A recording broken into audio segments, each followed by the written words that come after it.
स्वागत है आपका हिंदी कहानी घर चैनल पर। तारा हर दिन देर शाम अपनी कोचिंग से लौटती थी।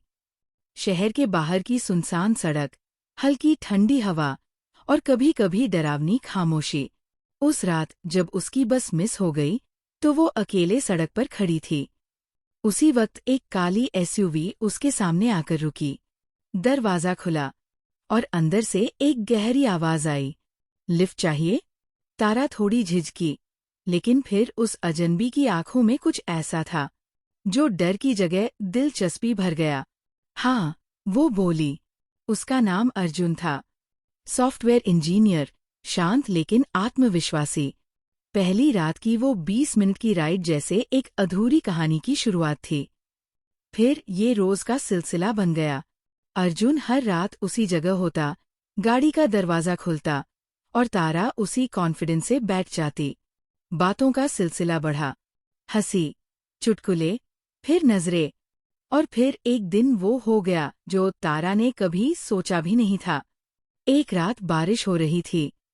गाड़ी की शीशों पर पानी की बूंदें गिर रही थी और अंदर माहौल कुछ ज्यादा ही सुकून भरा था। तारा भीगती हुई अंदर आई।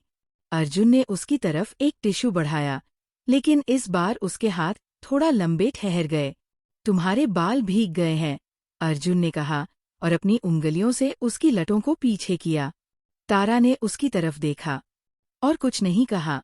अगले ही पल अर्जुन ने धीरे से उसका चेहरा अपने हाथों में लिया और उसको चूम लिया।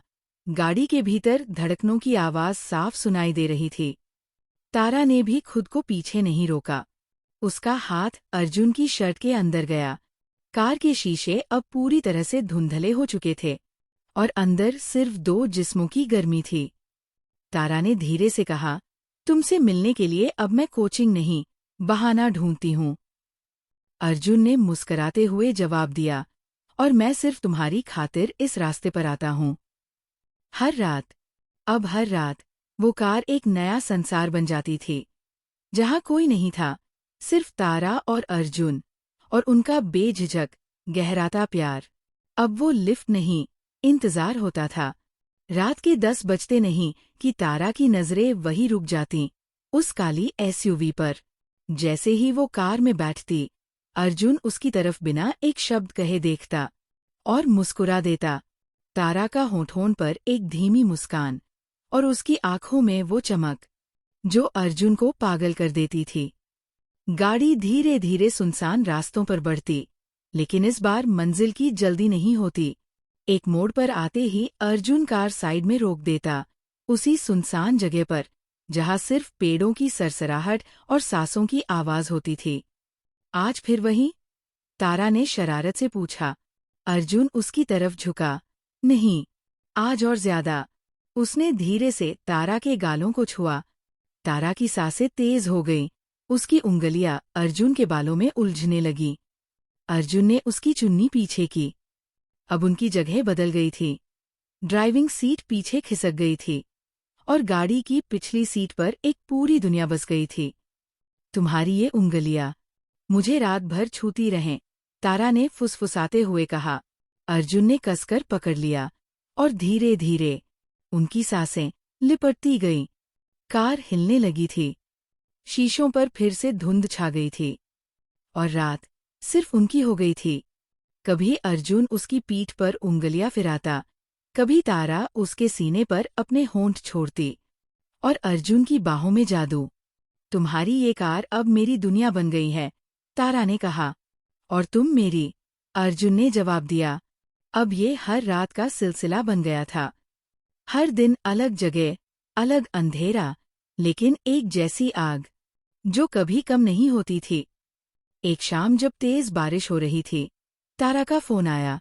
अर्जुन, आज मैं अपनी सहेली के घर रहूंगी। बारिश की वजह से घर जाना मुश्किल होगा। अर्जुन ने मुस्कुराते हुए फोन उठाया। कहाँ हो तुम? मैं अब सड़क पर हूँ, तुम्हारी कार नहीं मिल रही है। उसने तुरंत कार की चाबी उठाई और दौड़ते हुए बाहर आया। रुको, मैं आ रहा हूँ। जब तारा ने उसे देखा तो वो चुपचाप बैठ गई, लेकिन अर्जुन ने बिना किसी सवाल के गाड़ी स्टार्ट की। आज हम कहीं और जाएंगे, तुम्हारी सहेली के घर नहीं, अर्जुन ने कहा। तारा ने घबराते हुए कहा, तुमने फिर से कोई फिजूल प्लान बना लिया? अर्जुन हंसते हुए बोला, तुम समझोगी नहीं, बस मेरे साथ आओ। बारिश की बूंदें तेज हो गईं और गाड़ी ने एक सुनसान रास्ते को पकड़ लिया। कुछ ही देर बाद वो दोनों अर्जुन के फार्म हाउस में पहुंच गए। फार्म हाउस की बाहर की रोशनी बुझ चुकी थी, लेकिन अंदर कुछ अलग ही था। अर्जुन ने गाड़ी रोकी और तारा को अपने साथ लिया। तुम्हें यहाँ लाकर मेरा दिल बहुत खुश हुआ है, अर्जुन ने कहा, और तारा ने उसकी आंखों में देखा। तारा ने हंसते हुए कहा, तुम्हारा ये फार्म हाउस कभी नहीं सिमटेगा। अर्जुन ने तारा का हाथ अपने हाथ में लिया और दोनों फार्म हाउस के अंदर गए। हवा में नमी थी और हर चीज की खुशबू थी। वो दोनों हंसते खिलते हुए किचन में पहुंचे, जहां अर्जुन ने वाइन की बोतल खोल दी। कुछ तो रहना चाहिए इस रात को और खास बनाने के लिए, अर्जुन ने कहा, और उसने वाइन का पहला घूंट लिया। फार्म हाउस की एक कोने में ही कुछ रोशनी थी। तारा और अर्जुन पास बैठकर धीरे धीरे बातें करने लगे। फिर अर्जुन ने तारा का हाथ अपनी ओर खींचा। वो दोनों बिना किसी शब्द के एक दूसरे की आंखों में खो गए थे। फिर अर्जुन ने धीरे से तारा के गालों को छुआ और दोनों के बीच की दूरी खत्म हो गई। अब हर छूने में, हर नजरें मिलने में एक नई तलब थी। तारा ने अर्जुन के कंधों पर हाथ रखा और फिर खुद को और करीब खींच लिया।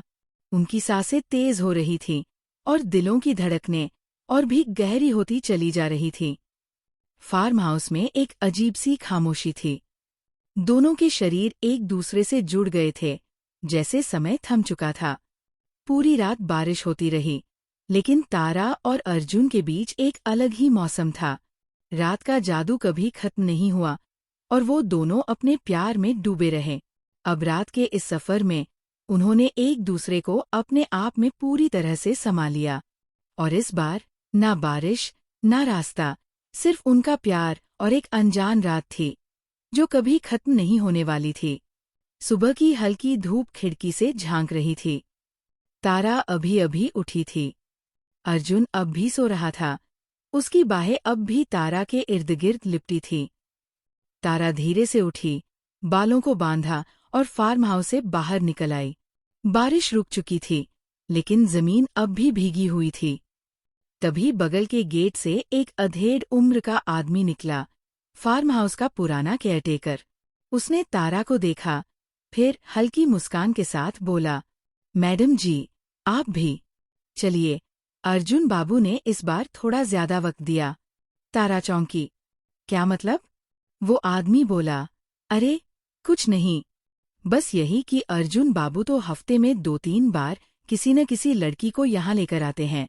कभी कॉलेज वाली, कभी ऑफिस वाली, कभी किटी पार्टी से उठाकर। तारा की आंखें ठहर गईं। उसने कुछ और पूछने की हिम्मत नहीं की। उसका दिल तेजी से धड़कने लगा। जो रात उसके लिए सबसे हसीन थी, क्या वो किसी के लिए बस एक खेल थी? वो तेज कदमों से भीतर लौटी। अर्जुन अब भी बिस्तर पर आराम से मुस्कुरा रहा था। चले क्या? मैं तुम्हें छोड़ दूं? अर्जुन ने कहा, जैसे कुछ हुआ ही ना हो। तारा चुप रही। उसने सिर्फ सिर हिलाया, लेकिन अब उसकी आंखों में चमक नहीं, सवाल थे। फार्म हाउस की दहलीज पार करते वक्त तारा ने एक बार पीछे मुड़कर देखा। वो जगह जो कल तक जादू थी, आज एक रहस्य बन गई थी। तारा अब पहले जैसी नहीं थी। उस रात के बाद जब उसे फार्म हाउस के केयरटेकर की बातों ने झटका दिया, उसने अर्जुन से कुछ नहीं कहा, लेकिन उसके दिल में एक तूफान उठ चुका था। उसने चुपचाप अर्जुन के पैटर्न्स नोट करने शुरू कर दिए। आज मीटिंग है, ऑफिस लेट है, दोस्त के साथ ड्रिंक। अर्जुन के बहाने रोज बदलते थे, लेकिन हर बहाने के पीछे था एक ही रास्ता, फार्म हाउस। तारा ने एक दिन खुद अपनी गाड़ी निकाली। वो अर्जुन की गाड़ी के पीछे पीछे चलने लगी। गाड़ी उसी जानी पहचानी सड़क पर मुड़ी, जहां उनकी वो पहली रात शुरू हुई थी। फार्म हाउस के बाहर वो अपनी कार रोकती है और बगल अर्जुन बाहर निकलता है, लेकिन अकेला नहीं, उसके साथ है एक और लड़की, कम उम्र की, हंसती हुई, अर्जुन का हाथ थामे। तारा की आंखें भीग जाती है, लेकिन वो वापस नहीं लौटती। वो इंतजार करती है। करीब 1 घंटे बाद वो फार्म हाउस के खुले गेट से भीतर चली जाती है। फुटस्टेप्स की आवाज आती है और फिर तारा दरवाजा खोलती है। सामने बेडरूम में अर्जुन और वो लड़की, बेतकल्लुफ, बेखबर। अर्जुन, तारा की आवाज गूंजती है। अर्जुन घबराकर उठता है। तारा, बस अब और कुछ मत कहना, तारा चीखती है। जिस प्यार को मैंने सबसे सच्चा समझा, वो तुम्हारे लिए सिर्फ एक खेल था। वो लड़की घबराकर उठती है और अर्जुन उसे जाने का इशारा करता है, लेकिन तारा की नजरें अब केवल अर्जुन पर टिकी थी। तुमने मुझे इस्तेमाल किया अर्जुन, और न जाने कितनों को। तुम्हारे इस फार्म हाउस की दीवारें भी अब शर्म से झुक जानी चाहिए। अर्जुन कुछ कहने की कोशिश करता है, लेकिन तारा आगे बढ़ती है। उसने अपने आंसू पोंछे और कहा, अब मैं वो तारा नहीं हूँ जो तुम्हारे प्यार में पिघलती थी। अब मैं वो तारा हूँ जो खुद को पहचान चुकी है। वो पीछे मुड़ी, सिर ऊंचा रखा और उस फार्म हाउस से हमेशा के लिए बाहर निकल गई। तारा अब बदल चुकी थी। प्यार में टूटी थी, मगर बिखरी नहीं। धोखे ने उसे गिराया जरूर, पर फिर उठने की ताकत भी दी। कॉलेज खत्म होते ही उसने एक मार्केटिंग कंपनी में नौकरी शुरू की। पहले पहल ऑफिस के माहौल में घुलने में वक्त लगा, लेकिन उसकी मेहनत और मुस्कान ने सबका दिल जीत लिया। वहीं ऑफिस में था आदित्य, एक शांत, समझदार, थोड़ा रिजर्व रहने वाला लड़का, जो धीरे धीरे तारा की तरफ खींचने लगा। ना कोई चालाकी, ना दिखावा, बस छोटी छोटी बातें, कॉफी के वक्त साथ बैठना, मीटिंग्स में मदद करना। और धीरे धीरे तारा का दिल फिर से धड़कने लगा। एक शाम ऑफिस की पार्टी में जब सब मस्ती कर रहे थे, तारा बालकनी में अकेली खड़ी थी। पीछे से आदित्य आया और बोला, कभी कभी चुप रहना भी बहुत कुछ कह देता है। तारा मुस्कुराई, बोली, और कभी कभी कुछ कह देना बहुत जरूरी भी हो जाता है। उसने पहली बार किसी के सामने अपने टूटे दिल की कहानी साझा की। आदित्य ने ना कोई सहानुभूति जताई, ना ही जज किया, बस उसकी आंखों में देखा और कहा, तुममें जो रोशनी है वो किसी धोखे से बुझ नहीं सकती। अगर कभी दोबारा प्यार करने का मन हो तो मैं इंतजार करूंगा। तारा की आंखों में नमी थी, लेकिन अब वो आंसू दर्द के नहीं, विश्वास के थे। समय बीता और फिर एक दिन ऑफिस की छत पर डूबते सूरज के सामने आदित्य ने तारा का हाथ थामा। अब और इंतजार नहीं होता। क्या अब मैं तुम्हारी जिंदगी का हिस्सा बन सकता हूँ? तारा ने बिना कुछ कहे सिर हिला दिया। तारा की जिंदगी अब एक नई किताब बन चुकी थी, जिसमें अतीत की तकलीफें थीं, वर्तमान की मुस्कानें थीं और भविष्य की उम्मीदें। कहानी कैसी लगी? कमेंट में बताएं। अगर कहानी पसंद आई तो लाइक करें। चैनल पर नए हैं तो सब्सक्राइब करें। मिलते हैं अगली कहानी में। धन्यवाद।